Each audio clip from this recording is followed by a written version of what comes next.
en las que haré mucho hincapié no falten.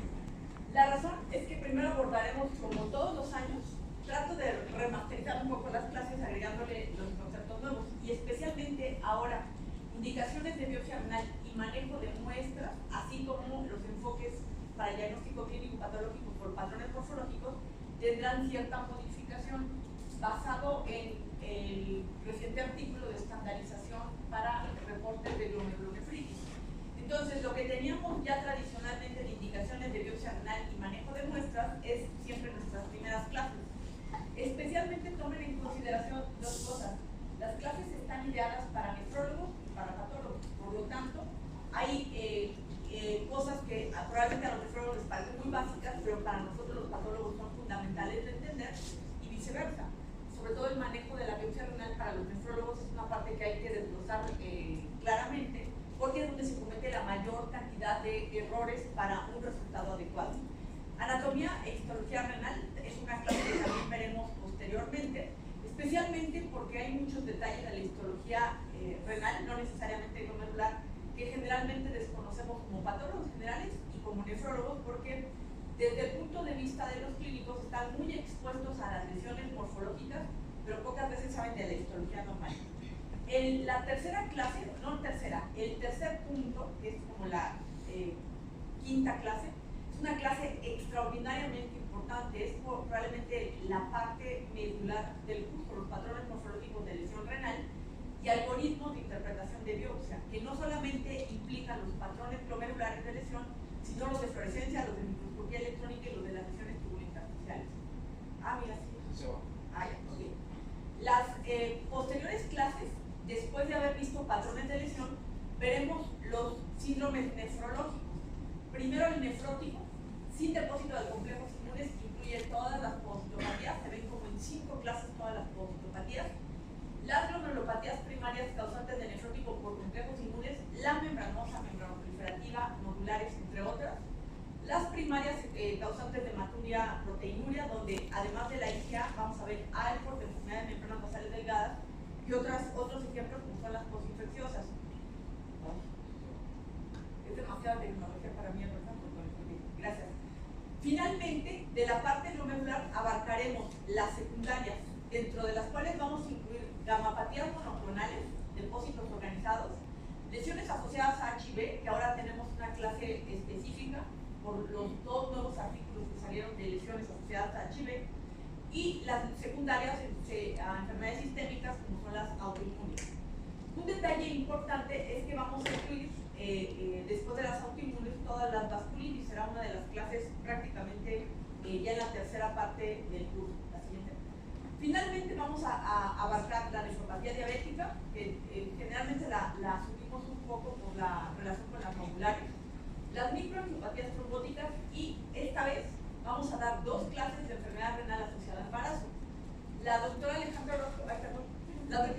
Orozco me aceptó venirnos a dar una parte introductoria de la nefropatía asociada al embarazo y lo correlacionaremos con toda la parte morfológica. Finalmente, por eso le agregamos un poco de tiempo al curso, aunque esté muy cerca del examen del consejo, las lesiones tubulointersticiales y dejaremos al final la parte de trasplante para que no dejen de venir. Este año haremos otra modificación. En lugar de darles el repaso que se les da para el examen del consejo de 3 días, de 3 clases generalmente, y el examen que se les hace para que ustedes se califiquen, ahora se va a dar un curso de 3 días, mañana, sobre todo en la mañana y en la tarde. Lo más claro es que no se va a cobrar ni un peso, pero será un curso al que invitaremos a algunos nefrólogos que puedan ayudarnos. Y la parte clínica, la parte histológica, la daremos entre varios patólogos. Esto como un curso más que de actualización, un curso de preparación para el examen del consejo de nefrólogos y de patólogos. La siguiente.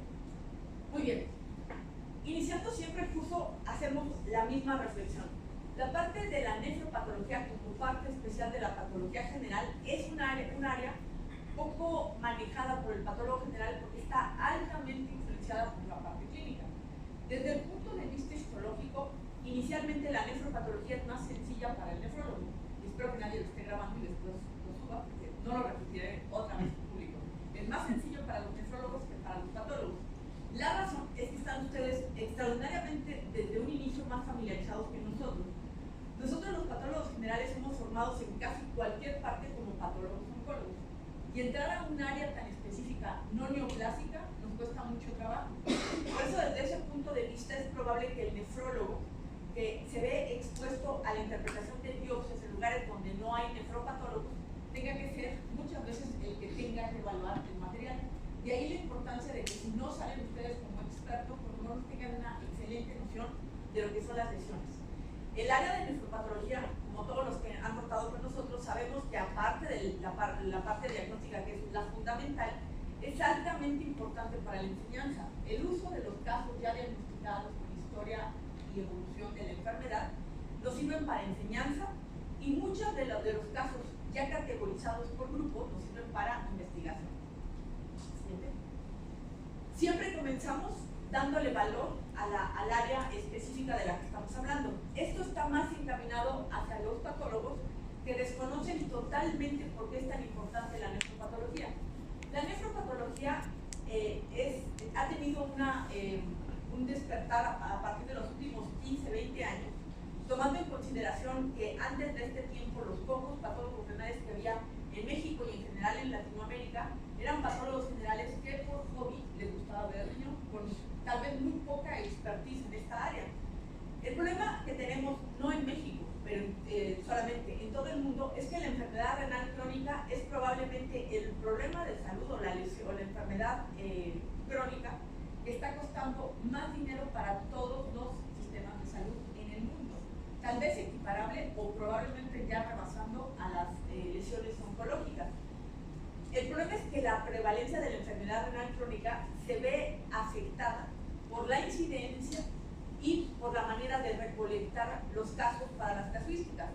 De esta manera, y pongan mucha atención para los patólogos, sobre todo para los R1, la prevalencia en países como Japón es de 2.000 sobre millón de habitantes, en Estados Unidos 1.500 y en Europa 800. En nuestro país es probablemente mucho menos, y uno dirá, ¿por qué tenemos tanta insuficiencia renal si nuestra prevalencia es muy baja? La razón de la prevalencia es la mala adquisición de la información. Principalmente la prevalencia en muchos países está basada en los certificados de defunción. El problema de elaborar un certificado de defunción es que la causa final de muerte es la que se toma como causa de responsabilidad de muerte, así directa, cuando realmente la enfermedad base puede ser insuficiencia renal por diabetes mellitus, pero lo de hasta arriba dice insuficiencia respiratoria aguda. Entonces, el elaborar certificados de defunción no es solamente salir del paso para que una persona pueda hacer todos sus trámites y enterrar a un familiar. Los certificados de defunción deben llenarse de manera adecuada porque de ahí se toma la mayor parte de la información epidemiológica de un país. Por eso es que la prevalencia se encuentra muy modificada dependiendo de cada país. La siguiente. Se dice que actualmente la prevalencia de enfermedad renal crónica promedio, así a nivel mundial, es de 150 a 400 nuevos casos por millón de habitantes. Tomando en consideración que el 10% de todos estos son pacientes pediátricos, hagan cuentas, vengan arrastrando niños con insuficiencia renal, agregándoselos a todos los adultos que empiezan a tener daño renal siendo adultos jóvenes o adultos de 30 años. El problema de salud que tenemos de los insuficientes renales en nuestro país es altísimo. La siguiente. Esta gráfica, aunque siempre hago hincapié que no es nueva, es de 2009, es de un artículo de New England, donde se tomó la enfermedad renal crónica en países que tenían economías emergentes o hasta el mundo, ¿no? Para ser más prácticos. Lo que nos importa es lo de nuestro país. En verde, los casos prevalentes, en azul claro, los casos incidentes. Y la última columna son los casos que llegan a reemplazo o sustitución de la función renal. Comparen el número de pacientes que están bajo tratamiento con reemplazo de la función renal y vean el número de casos incidentes y el número de casos prevalentes. ¿Qué está sucediendo con el resto de los pacientes? El resto de los pacientes están falleciendo sin posibilidad de una terapia de reemplazo. Son los casos que recibimos frecuentemente aquí en el Hospital General de México como recepción de cadáver. El Hospital General de México es un hospital que tiene una política de no poder negar servicios. Y el servicio de urgencias recibe absolutamente todo. Y si un paciente llega en paro cardiorrespiratorio o ya muchos de nuestros casos que entran a autopsia como casos médico-legales porque llegan sin diagnóstico o porque no se consideran una muerte hospitalaria. ¿Por qué hago mucho hincapié en esto? Por lo que veremos a continuación. La siguiente.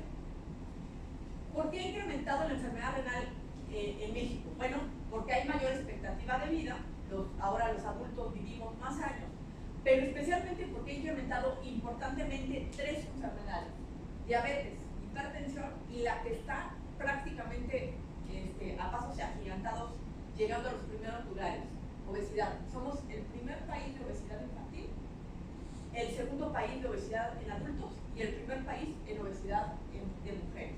La siguiente. La enfermedad renal crónica es una de las principales causas de atención en todos los sistemas de salud a nivel nacional. Es la 4ª causa de atención en consulta de los hombres y la 10ª de mujeres. ¿Siguiente? Y un detalle importante es esto. Esta diapositiva tiene mucha importancia por lo siguiente: enfermedad renal y todas las enfermedades que pueden coincidir como punto final en daño renal. Si ustedes observan con cuidado, las glomerulopatías primarias, los procesos infecciosos y las enfermedades autoinmunes no tienen ninguna prevalencia mayor en nuestro país que lo que es en población mundial. Es decir, el lupus es muy probable que sea tan frecuente en nuestro país como en cualquier otro. Igual que las glomerulopatías primarias, nefropatía por IgA, tomando en consideración que hay países asiáticos, sobre todo, que tienen más frecuencia. Pero observen con cuidado. Sobre la enfermedad renal crónica, influyen directamente enfermedades como obesidad, diabetes e hipertensión. Nuestro país es uno de los principales países con problemas de obesidad, de diabetes y de hipertensión. Enfermedades cardiovasculares e hiperuricemia también influyen y se consideran medioambientales o adquiridas que pueden favorecer la enfermedad renal crónica. Ojo con esto. México y en general los latinoamericanos tenemos cierta susceptibilidad genética a mutación del gen de la uromodulina y por lo tanto somos países que tenemos insuficiencia renal o daño renal por hiperuricemia familiar, especialmente en varones y jóvenes. Es otro factor de riesgo. Si ustedes recuerdan, la hiperuricemia es una enfermedad que predominantemente lesiona los vasos de varios órganos, pero especialmente del riñón, y es una condicionante de focalitis segmentaria en población adulta joven. Agreguémosle a lo que acabamos de mencionar lo siguiente: bajo peso de nacimiento y prematurez, porque son condicionantes de oligonefromegalia. La oligonefromegalia es una condición que favorece esclerosis focal y segmentaria en adultos jóvenes o en adolescentes. Somos uno de los países que tenemos no uno de los principales, pero tenemos una alta frecuencia de nacimientos de bajo peso y de prematurez.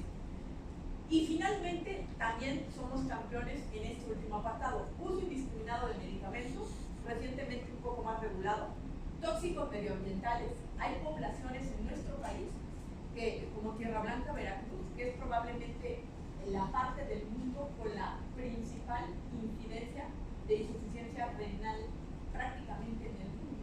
Y así hay lugares en Michoacán, en Hidalgo y en Tlaxcala. Y se cree que está directamente relacionado con tóxicos medioambientales, especialmente con la contaminación por metales usados del agua.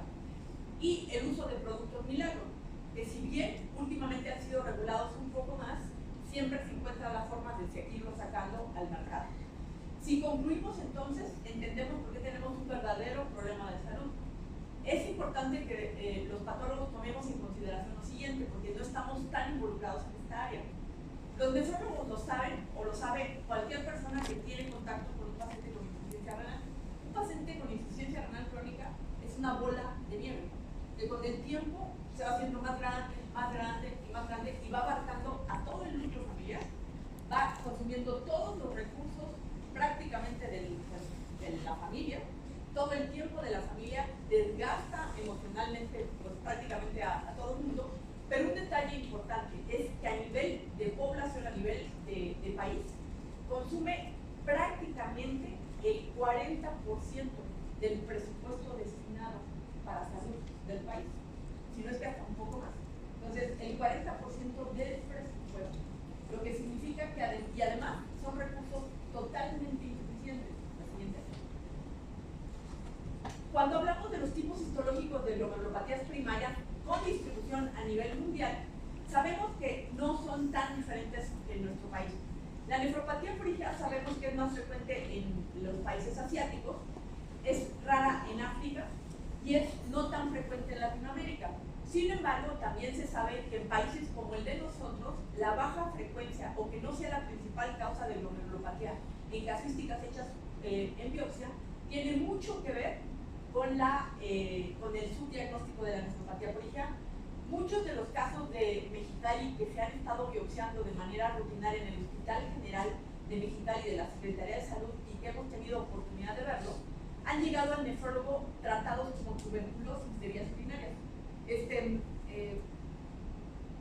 Creo que ahí hay un lugar, allá hay otro, y allá hay otro. Quiten sus mochilas, no sean así. Bueno, de ese hospital han estado llegando casos que han sido tratados por hematuria y considerados como pacientes con tuberculosis, y cuando llegan a manos de un nefrólogo que los aborda clínicamente y llegan a biopsia, corresponden a nefropatías por IgA.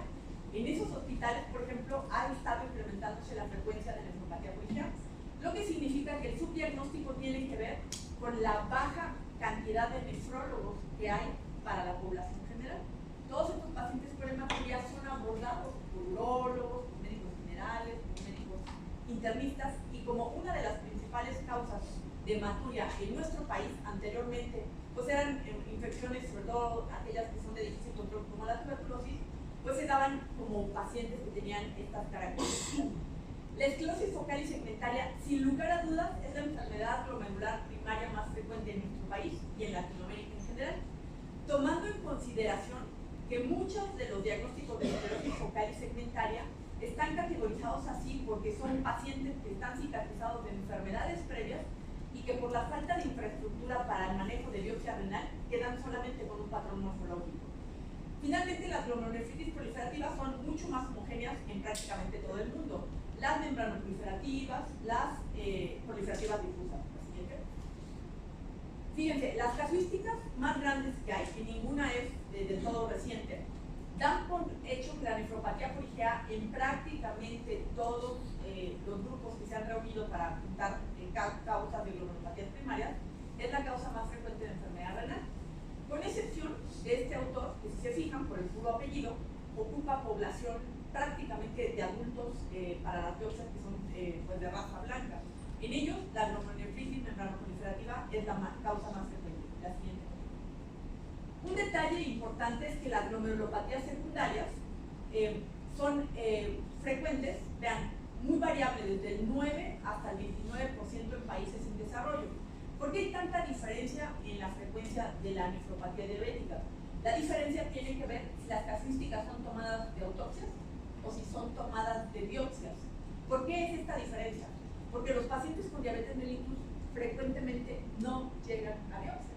Mientras que cuando las casuísticas se toman de autopsias, en general es una de las causas frecuentes de autopsia o de pacientes que fallecen, la diabetes mellitus. La siguiente, por favor.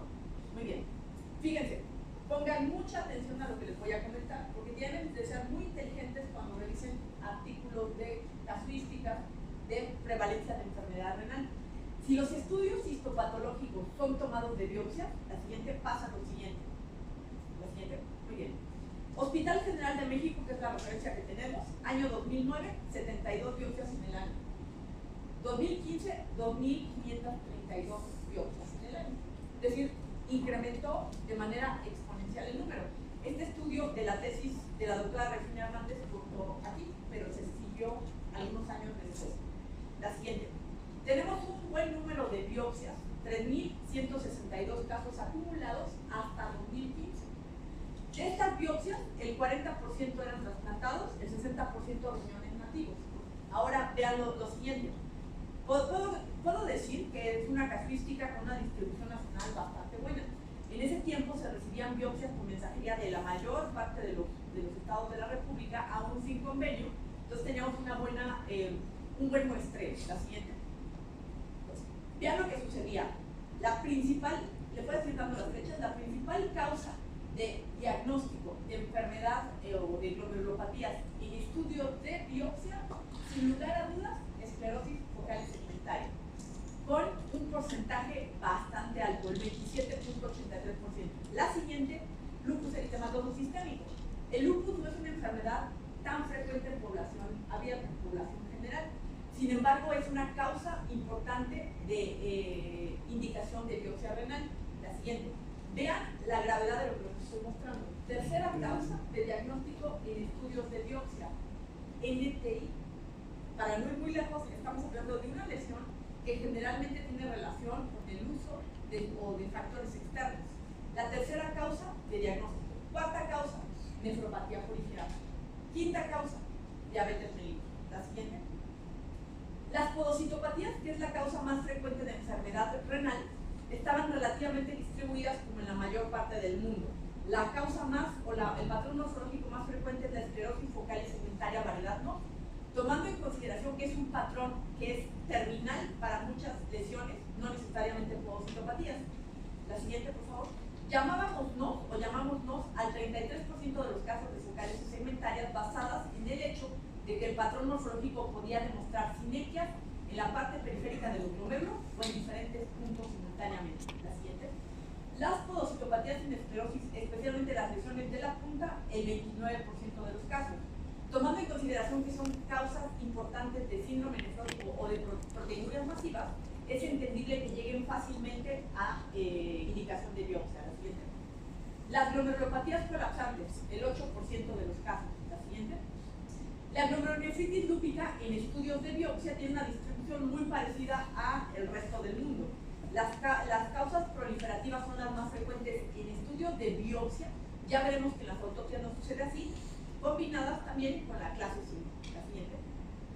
Alteraciones estructurales de la membrana basal, que encontramos un 3.5% de todas las biopsias con este diagnóstico, tomando en consideración que recibíamos también población pediátrica. 51% era enfermedad de membranas basales delgadas y 49% era algo. Se dice que los latinoamericanos tenemos en general una alta frecuencia o incidencia pues para enfermedad de membranas basales delgadas. ¿Tú sabes por qué, Ariel? Ahora que traigo lentes, está por allá, ¿ver? ¿Por qué tenemos tanta enfermedad de membranas basales delgadas? Porque la medición no se hizo en población latinoamericana. Porque la estandarización de las membranas basales por los diferentes grupos etarios y por género se hizo en población blanca, en sajones, literalmente. Por lo que ellos nacen con más peso y con más masa, son más altos. Nosotros, pues, no podemos negar nuestra cruz, somos chiquitos. Y es probable que la alta frecuencia de enfermedad de membranas basales delgadas sea constitutiva, es decir, es el espesor normal de la mayor parte de nosotros, que no somos anormales, solamente estamos mal medidos. La siguiente. Amiloidosis. En nuestra casuística tenemos 2.6% de amiloide. Tomando en consideración que la causa más frecuente de amiloide que llega a biopsia es mieloma múltiple o discrasia plasmática, gammatopatías monoclonales. Un 23% amiloide A, y vean, en ese tiempo que cortó el estudio, 2015 es cuando empezamos a sacar estos resultados, el 27% eran amiloides no clasificados. Ahora corresponderían muy probablemente a LEC2, después de la descripción de este tipo de amiloide. La siguiente. La amiloidosis se estudió pues, con todas las tinciones especiales y con las de histoquímica para demostrar el amiloide, tioflavina T. La siguiente. Glomerulopatía diabética en casuísticas de biopsias, solamente el 5.5%, de los cuales la clase 3 de la RPS, la nodular, era la más frecuente. La siguiente. Vean lo que sucede y despierten para que vean qué pasa cuando las casuísticas se hacen con autopsias. Cuando el material lo tomo de autopsia, tomen en consideración, la persona puede morir de una neumonía y tener daño renal y enfermedad renal crónica. La siguiente. En la Edad Media, cuando se hacían 778 autopsias aproximadamente en el Hospital General, ahora no les voy a decir cuántas se hacen, se hacían esas más o menos en un año. Ocupamos estos años para revisar los estudios post-mortem. De todas estas autopsias, la frecuencia de enfermedad renal crónica por cualquier causa, incluyendo diabetes, hipertensión, lupus, en el Hospital General de México era el 44% de las causas relacionadas con la disfunción. La siguiente. Se tomaron entonces las autopsias de 3 años. Un total total de 2.334 estudios. La siguiente. Se revisó el aspecto macroscópico, como se hizo mucho en retrospectivo, se hizo del archivo de diapositivas que existía en ese tiempo. Cuando las lesiones eran crónicas, pues se corroboraba todo eso en la hoja de vaciado de datos, la siguiente. O cuando las lesiones eran agudas y podían tenerse buenas fotografías del caso, también se hacía hincapié en el estudio macroscópico, la siguiente. De los estudios microscópicos, primero se hizo una revisión general y de las 2.364 autopsias, el 44% que fueron 1.000 casos, 1.033 casos, con diagnóstico de enfermedad renal crónica. O sea, la causa de muerte era enfermedad renal crónica. 1.000 casos de los 2.334. Se excluyeron los que no eran diagnosticables ya, porque no había prácticamente glomérulos, 48 casos, o porque el material estaba incompleto. 183 casos se excluyeron. Nos quedamos con un total de 802 casos. Yo creo que para una casuística es suficiente. La siguiente. De estos casos, pues se desglosó todo lo histológico. La siguiente. Y vean lo que encontramos. Pongan mucha atención. Sé que hace calor, pero pongan atención. Vean cómo se invierten las casuísticas. Glomerulopatías primarias, el 12%. Glomerulopatías secundarias, el 87%. De las cuales el 74% solo corresponde a nefropatía diabética. Es decir, la causa más frecuente en nuestro país de daño renal es, sin lugar a dudas, la diabetes. Cuando yo lo hago en estudios de biopsias, como el diabético no llega intencionadamente a biopsia, se desploma importantemente la prevalencia de nefropatía diabética. La siguiente. De los casos primarios, también las focales y segmentarias, que en este caso separamos la colapsante del resto de las focales segmentarias, son sin duda las lesiones más comunes, seguidas por la nefropatía corígea, que aquí ya adquirió más relevancia. Recuerden que los pacientes no necesariamente morían por el riñón. La siguiente. La distribución de las glomerulopatías primarias pues es más tendiendo hacia los grupos etarios hacia la izquierda en personas jóvenes. La siguiente. La focal y segmentaria tuvimos una buena cantidad de casos, de los cuales la colapsante se manejó aparte. La variante más frecuente nuevamente fue la variante no. La siguiente. De las lesiones que se consideraron secundarias, diabetes mellitus el 74%, lupus el 8%. Si ustedes se acuerdan, en la casuística de biopsias, el lupus es la segunda causa de biopsia o de diagnóstico de biopsia y la diabetes mellitus es la quinta. Tomando en consideración que esta es una distribución más homogénea con respecto a la población general, sin duda la nefropatía diabética es la principal causa de daño renal. Las causas secundarias, por razones obvias, por ser población no señosa, se distribuyen del lado derecho, la siguiente, de los grupos etarios. De la nefropatía diabética se encontraron todas las lesiones de todo tipo, desde las clásicas nodulares, la siguiente, hasta aquellas, la siguiente por favor, en las que podríamos encontrar lesiones que no eran atribuibles a diabetes mellitus. Teniendo un número tan considerable de nefropatía diabética en esta casuística, hicimos lo siguiente. La siguiente, por favor. Hacer esta distribución. De nuestros 539 casos de diabetes post-mortem, el 73%, que correspondían a 395 casos, eran exclusivamente nefropatía diabética. El 3.3% eran pacientes con diagnóstico de diabetes, que la lesión renal no tenía que ver con diabetes, era otra causa de glomerulopatía. Y teníamos un grupo combinado del 23.3% de nefropatía diabética más lesiones no diabéticas. Si sumamos los dos grupos, tenemos prácticamente que será poco más de como un 27% de pacientes con nefropatías no diabéticas en pacientes diabéticos.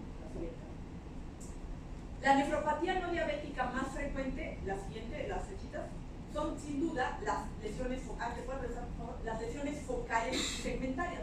Hasta el 47% de los diabéticos tienen lesiones focales y segmentarias no atribuibles directamente a la diabetes en ese tiempo. Ahora sabemos que la enfermedad de la punta es probablemente una parte del espectro de las lesiones diabéticas, seguida por nefropatía corígea, por membranosa y otras causas como son la amiloidosis. La siguiente.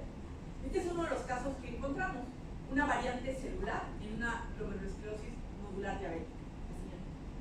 Muy bien. Esta otra es un diabético, la siguiente, y al acercarnos nos damos cuenta que el patrón de sus membranas es el de una glomerulopatía membranosa. La siguiente. Cambio confirmado con la inmunofluorescencia. La siguiente. Muy bien. La última parte de este estudio para centrarnos en por qué es tan importante el área de la nefropatología. Obesidad. La siguiente. Tomamos también de autopsias 40 casos con obesidad mórbida, bueno, obesidad grado 3, 40 con obesidad grado 1, y para fines de publicación nos pidieron que incluyéramos 10 autopsias de pacientes con índice de masa corporal normal. No pudimos incluir 40 porque a todos se les hizo electrónica, y ustedes saben que es bastante caro. Se revisaron todos los protocolos y los expedientes, la siguiente, y lo que se hizo fue lo siguiente: evaluar las características microscópicas, que si había lesiones periliares, no específicas, glomerulomegalia, etc. Lo más frecuente, la siguiente, de encontrar fue glomerulomegalia combinada con esclerosis focal y segmentaria. La siguiente. Desde ahí ninguna novedad. Esto es un 10 por y este es un 40 por. Hemos dicho en muchas ocasiones que un glomérulo de un hombre adulto de 70 kilogramos en un campo de 40 por toma generalmente 3/4 partes del campo. Vean, aquí no se están completando, están fuera, están más grandes, tienen glomerulomegalia, y este es un 10 por. ¿Siguiente? Las lesiones más importantes eran periliares. Recuerden que la focal y segmentaria periliar tiene que ver con fenómenos de hiperfiltración y de aumento de la presión intracapilar de esta parte del ovillo, por eso se asocia con hialinosis. La siguiente. Al hacer la microscopía electrónica es donde adquirió relevancia el estudio. Revisamos intencionadamente membranas basales y alteraciones de los podocitos. Y como pueden ver, todos son campos del estudio que fue hecho en bloque de parafina, y pudimos ver que hay en muchos campos obliteración y en muchos otros campos podemos ver, aunque la obliteración puede ser medio, más bien con tumefacción, podemos ver que hay zonas desprovistas de membrana o, por ejemplo acá, que fueron consideradas como de podocitopenia. La siguiente. Vean, esta foto es muy buena porque la membrana se encuentra adelgazada. En los pacientes con sobrepeso, las membranas tienden a adelgazarse por hiperfiltración y por incremento de la presión intracapilar. Las lesiones vasculares también fueron de las lesiones más importantemente encontradas. La siguiente. Finalmente llegamos a esta conclusión, y aquí es donde adquirió relevancia el estudio. El índice de masa corporal es directamente proporcional al número de procesos podocitarios obliterados. El paciente con obesidad grado 3 tiene obliteración difusa, más del 50% de podocitos con daño, y el paciente normal generalmente no tiene obliteración. El paciente con obesidad grado 1 tiene obliteración parcial. Si la definición de podocitopatía primaria o secundaria es un porcentaje de procesos podocitarios obliterados, como difusa y como global, como difusa y como focal, ¿dónde caería la obesidad grado 3? En obliteración difusa de procesos podocitarios, y correspondería, por lo tanto, a una podocitopatía primaria. Tomando en consideración esto, sabemos que la microscopía electrónica no es el criterio que debe tomarse como definitorio de una podocitopatía primaria y secundaria. Y más allá, se ha visto en otros estudios, eso sí hechos en ratas, que a las que se les ha hecho bajar el peso, y al hacerles, o al sacrificarlas después de que bajaron, se encuentra que hay cierta reversión de la obliteración de procesos podocitarios. Por lo tanto, entendemos que somos un país con altísima frecuencia de esclerosis focal y segmentaria. Siguiente. Las conclusiones de los estudios, de todos los estudios presentados, es que la frecuencia de las glomerulopatías en estudios post-mortem es del 14%, siendo las primarias menos frecuentes que las secundarias, dato que se invierte cuando los estudios se hacen en biopsia. La focal y segmentaria, sin lugar a dudas, es la principal causa de daño renal primario en nuestro país, y las causas secundarias más frecuentes son en estudios de autopsias la diabetes y en biopsias la lupus eritematosa. Los estudios post-mortem demostraron que aproximadamente un 27% de los pacientes diabéticos tienen lesiones no diabéticas. Muy bien, la siguiente, por favor. Ahora sí, esto es lo que aprenderán intencionadamente en su curso. Son muchos cuadros, lo sé, pero nos vamos a concentrar de la siguiente manera. Cuando yo abordo la parte glomerular, el primer gran detalle es: los glomérulos son normocelulares, es decir, no hay incremento en el número de podocitos, de mesangios, de endotelio, de epiteliales parietales. Entonces es un glomérulo normocelular. Si un glomérulo es normocelular, pero aparte las paredes capilares son normales, desde el punto de vista histológico son glomérulos totalmente normales. A ese patrón morfológico lo llamamos alteraciones glomerulares mínimas, lo que no significa que el paciente no tenga una enfermedad. Que no lo veamos en la microscopía de luz no significa que el paciente no tenga algo. ¿Por qué? Porque con glomérulos totalmente normales, si el paciente tiene síndrome nefrótico, tengo que obligarme a descartar enfermedades que en estadios muy tempranos no dan ninguna manifestación histológica, como las membranosas en estadios tempranos, la enfermedad de cambios mínimos, la amiloidosis, entre otras. Si el paciente con glomérulos totalmente normales tiene hematuria, tengo que irme sobre enfermedades que alteran la estructura de la membrana basal, como la enfermedad de membranas basales delgadas o el Alport, y la nefropatía por IgA en estadios también que no dan tanta proliferación. Ojo con esto. Los glomérulos pueden ser totalmente normocelulares, pero tener ciertas alteraciones de la pared capilar, especialmente en aquellos pacientes que tienen esclerosis o esclerosis segmentaria, o que tienen oclusión de las luces, como pasa en los pacientes con microangiopatía o con amiloidosis. En aquellos que tienen expansión de la matriz mesangial, como la nefropatía diabética en estadios tempranos, o en aquellos en los que de plano hay esclerosis segmentaria o colapso de las asas capilares. Los glomérulos no son hipercelulares, pero sin embargo tampoco son del todo normales. Entonces, hasta ahorita tenemos glomérulos totalmente normales, glomérulos normocelulares con alteraciones de la pared, y otro gran grupo, los pacientes que tienen glomérulos que son hipercelulares, por el componente mesangial, endocapilar y extracapilar.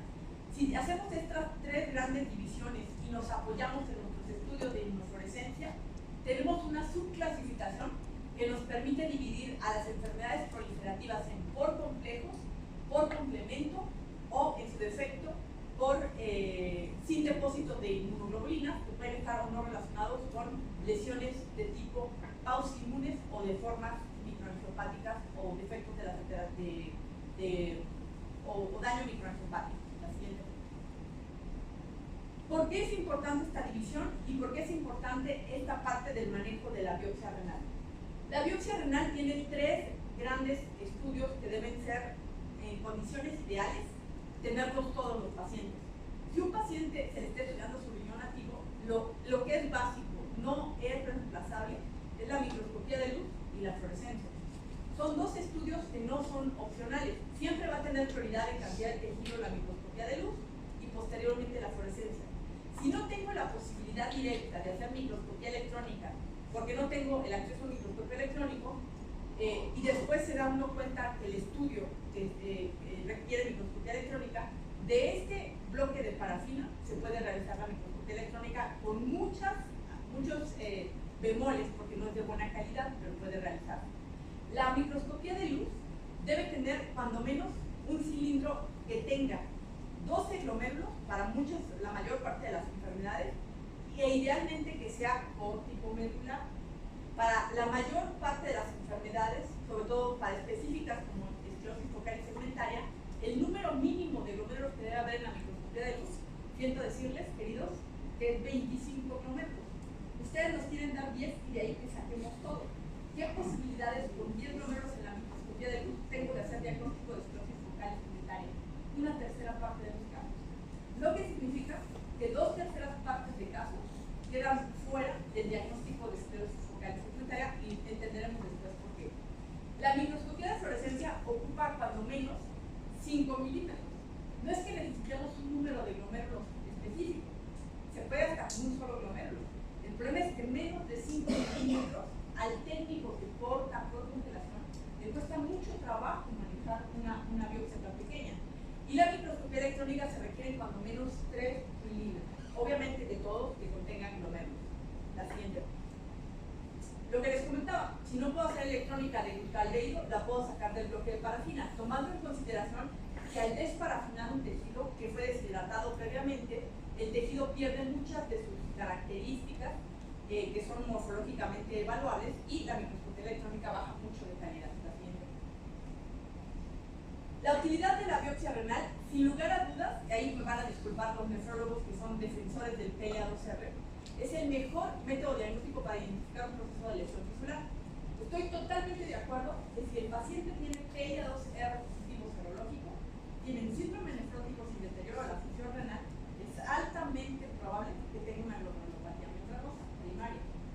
Pero, la siguiente, la biopsia renal no es útil solamente para el diagnóstico, es útil para evaluar criterios objetivos de pronóstico como es el tubulointersticio y la respuesta al tratamiento. Yo podré saber, porque tengo PLA2R positivo en sangre, que tengo una glomerulopatía membranosa, pero no sé cuántos glomérulos tengo esclerosados, ni sé qué lesión tubulointersticial tengo. Actualmente, y lo veremos en la clase de interpretación de biopsia renal y de patrones morfológicos, el criterio más fundamental para el pronóstico a largo plazo de la función renal en cualquier glomerulopatía es el tubulointersticio. Incluso se tiene que categorizar con índices para muchas enfermedades, para muchas clasificaciones de cronicidad y de actividad, sobre todo de cronicidad. Por lo tanto, el tubulointersticio es importante que se evalúe adecuadamente en las biopsias. La siguiente. Enfermedades como la nefropatía por IgA no existen en diagnóstico si no se tiene una biopsia. Es decir, puedo tener hematuria proteinuria, fíjense, puedo tener una proliferativa mesangial y tener una microscopía electrónica que me demuestre complejos inmunes en el mesangio. ¿Tengo diagnóstico de nefropatía por IgA sin saber la fluorescencia? No, porque los complejos en la electrónica no me dicen de qué inmunoreactantes son. Entonces, no existe la nefropatía por IgA diagnosticada sin fluorescencia. Tomando en consideración esto, deben ustedes saber, sé que nos morimos de calor, pero echamos de ganas por eso. La nefropatía por IgA requiere de una fluorescencia en tejido congelado idealmente. La fluorescencia hecha en tejido desparafinado, su sensibilidad y su especificidad se desploman mucho. Cada vez es mejor, cada vez va siendo mejor. Es un método de recuperación. Pero si yo tengo tejido fresco que puedo congelar a menos 20, 24 grados centígrados y realizar la fluorescencia como Dios manda, tengo altas posibilidades de diagnosticar una nefropatía por IgA si esa es mi sospecha. Tomando en consideración esto, esta es una pregunta para todos en general. ¿Qué porcentaje de nefropatías por IgA inicialmente su fluorescencia es negativa? Para IgA, obviamente. Pues sí, en sentido estricto sé que la pregunta es bastante rara. No debería haber ningún caso diagnosticado como nefropatía por IgA que la fluorescencia sea negativa. El punto clave a lo que los quiero llevar es que hay un porcentaje de casos que siendo nefropatía por IgA, la fluorescencia sale negativa para el inmunoreactante. ¿Por qué? Porque la parte técnica que ustedes tienen que saber es que el anticuerpo de IgA es un anticuerpo muy lábil, es el más lábil de todos los inmunoreactantes. Y dos, es la inmunoglobulina más pequeña que hay. Por lo tanto, al medio ambiente degrada muy fácilmente. Entonces, fíjense, pongan atención. Los anticuerpos que ustedes mandan a hacer para fluorescencia, IgG, IgA, IgM, C3, C4, succinógeno, albúmina, kappa y lambda, cada mililitro de anticuerpo cuesta 15,000 pesos. Ay, sí, ¿tampoco no sabían? Muy bien. Cada mililitro de anticuerpo cuesta 15,000 pesos. El técnico lo recibe, saca sus gotitas y lo pasa a un tubo, a otro contenedor. Ese anticuerpo puro queda guardado como oro líquido en un refrigerador con una temperatura constante para que no se desnaturalice. Recuerden lo que costó. La alícuota que tengo se diluye y de una gota puedo sacar a lo mejor 14, 15 estudios. Esa alícuota, cada vez que se destapa para correr la fluorescencia, se expone al medio ambiente. Y dos, cada vez que se mete la pipeta para tomar, se contamina. Por lo tanto, las alícuotas se naturalizan con cierta facilidad. Si el patólogo empieza a ver biopsias de pacientes con diagnóstico de fluorescencia negativa, entendemos que lo que está fallando no es el paciente. Digo, sí es posible que no tenga una enfermedad por complejos inmunes, pero ¿qué porcentaje de pacientes lóbicos no tienen complejos inmunes? Bajo. Lo que está fallando es la técnica. La técnica de fluorescencia es la parte más difícil del riñón, de la biopsia renal. Uno, la interpretación es operador dependiente. Y dos, la técnica histológica es altamente susceptible de errores. Desde la desnaturalización del anticuerpo hasta los cortes y hasta la marcación de las laminillas. Si el técnico se confunde de laminilla, puede poner volteados los anticuerpos y estar viendo como positivo IgM cuando el positivo es IgA, por ejemplo. Entonces, el patólogo que ve la fluorescencia debe tener la habilidad de sospechar. Felipe, no te duermas, porque luego por eso te caes. No, ya dije que no me iba a burlar de esto, nunca Te caíste como 15 minutos y es la caída más bonita que he visto en mi vida. No, pero está bien. No te duermas, porque sí te alcanzará. Y tú tampoco, porque se va. Bueno, fíjense, porque sí te vi, pero no te regañé. La fluorescencia entonces es la técnica más lábil y difícil de interpretar. Es importante que consideren que la sensibilidad es mucho más alta si es el tejido congelado perfectamente crioprotegido. Pregunta para todos ustedes: si tiene que estar fresco el tejido para congelarse a menos 24 grados centígrados, sin fijarse, ¿cómo hacen para mandar de Mexicali para acá las biopsias? Ocupo un medio de transporte. Un medio de transporte que me permita tener el tejido sin fijar, pero que se conserven los antígenos, como es el Zeus o el Mitchell, que es un protector exclusivamente de antígenos. Pero ese tejido no es óptimo para microscopía de luz, porque viene descomponiéndose. Por lo tanto, el principal error de una fluorescencia negativa, la culpa la tiene el nefrólogo. ¿Por qué? Porque él toma, lo siento, pero sí. Toma la biopsia, la deja en solución salina 2 días y luego se acuerda y la manda al servicio de patología. Hay mucha desnaturalización de antígenos y mucha alteración de la arquitectura. 2. La manda en solución salina desde provincia, porque no quiere comprar Micha, cuesta 800 pesos un litro. Hay que juntar y sirve como para 2 años. Hay que juntarse para comprar el Micha. Lo mandan en solución salina. La reactividad del tejido es mucho menor cada vez. Por lo tanto, poco antígeno es muy probable que resulte negativo o que el ojo humano no alcance a percibir. De ahí que las enfermedades que se consideran pausinmunes, con pocos depósitos de complejos inmunes, resulten negativas para la fluorescencia. La razón no es que no tengan complejos inmunes, es que son tan pocos que son poco reactivos para el ojo. ¿Siguiente?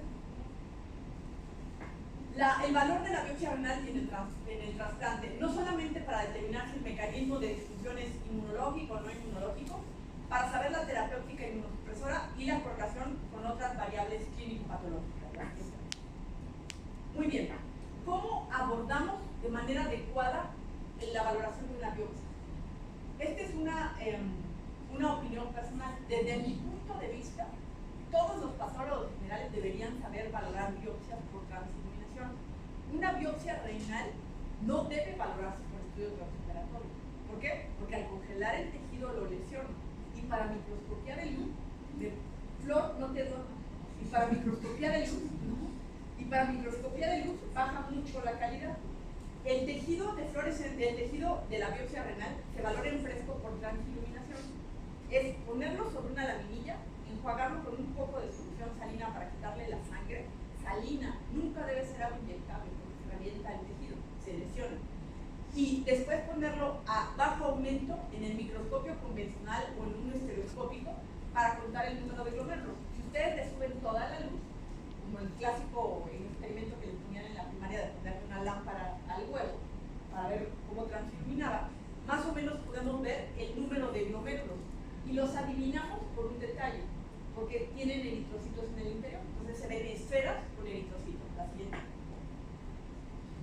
La siguiente. Ahorita veremos cómo es que se valoran las biopsias. Las indicaciones para la toma de biopsia renal, esto es más bien para patólogos, en riñones nativos tienen que ver con daño renal agudo en ausencia de una causa pre o postrenal, las glomerulonephritis rápidamente progresivas, las enfermedades sistémicas que pueden tener afección renal, la proteinuria y hematuria inexplicable y daño por tóxicos o medicamentos. Y en el trasplante, pues cualquier disfunción, aunque actualmente hay biopsias que son protocolizadas sin disfunción, solo para vigilancia.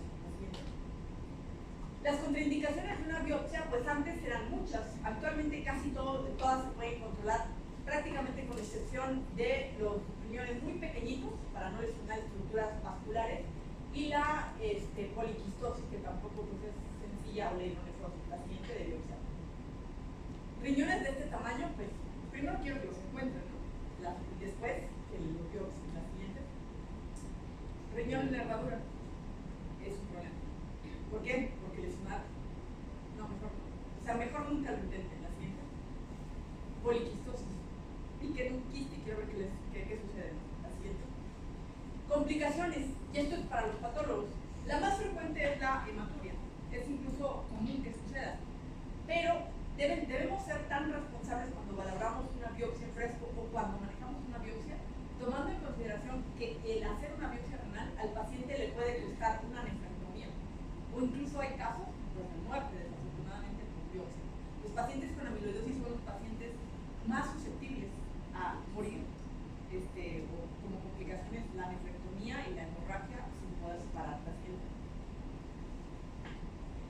los tejidos se obtienen de autopsias para estudios completos del daño renal, es diferente la rutina de la de patología quirúrgica. En autopsias, lo importante es sacar cortes delgados.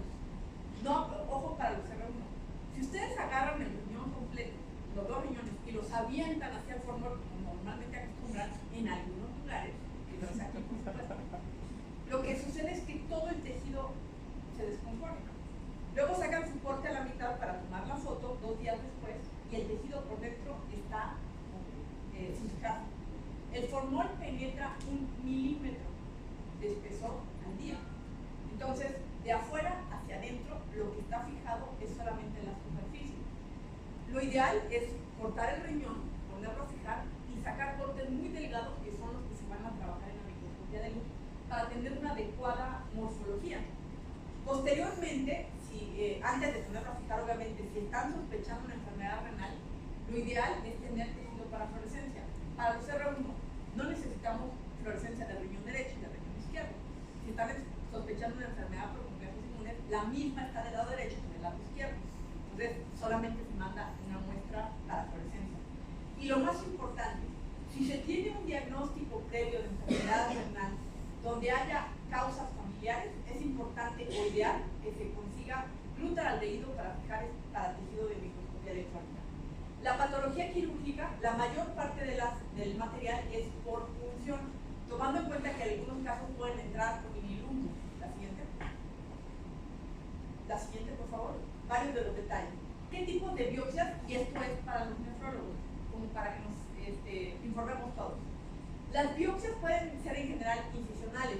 En sentido estricto, una biopsia por punción es una biopsia incisional, es un fragmento del tejido.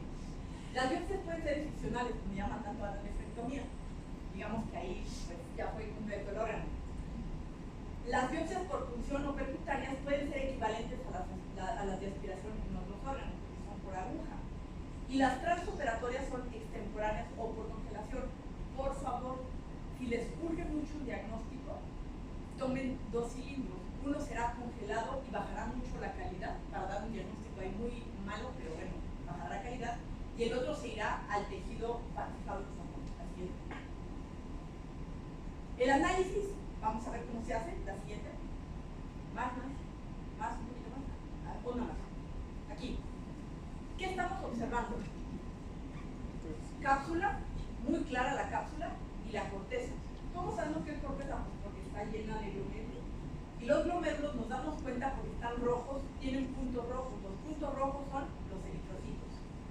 Este glomérulo no tiene puntos rojos, o es muy profundo en el cilindro, o está exsangue, por lo tanto está esclerosado y no debe cuantificarse. Espérame. Estos glomérulos de aquí tampoco deben ser contados. ¿Por qué?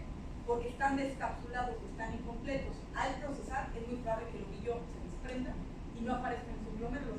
Es un error, no te duermas una.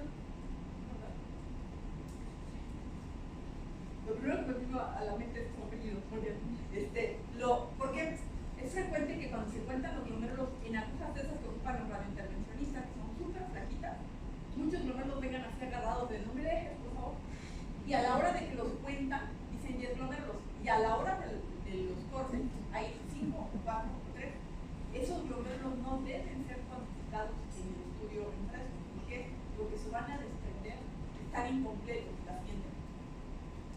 ¿Qué zona es esta? Córtico medular. Si el 50% de mi biopsia tiene médula, tengo que pedir otro cilindro extra. ¿Y esto? Médula. ¿De dónde saco electrónica? ¿De dónde saco lo que sea? La médula se procesa de todos modos, pero pues no tiene sentido para diagnóstico. Así. Cuando yo tengo los glomérulos todos juntos, por ejemplo, aquí hay parénquima pero no tiene glomérulos y todos están amontonados, vean, algunos están esclerosados globalmente, los puedo ver aquí, tengo que pedirles otro cilindro, a pesar de que aquí hubiera 30 glomérulos. ¿Por qué?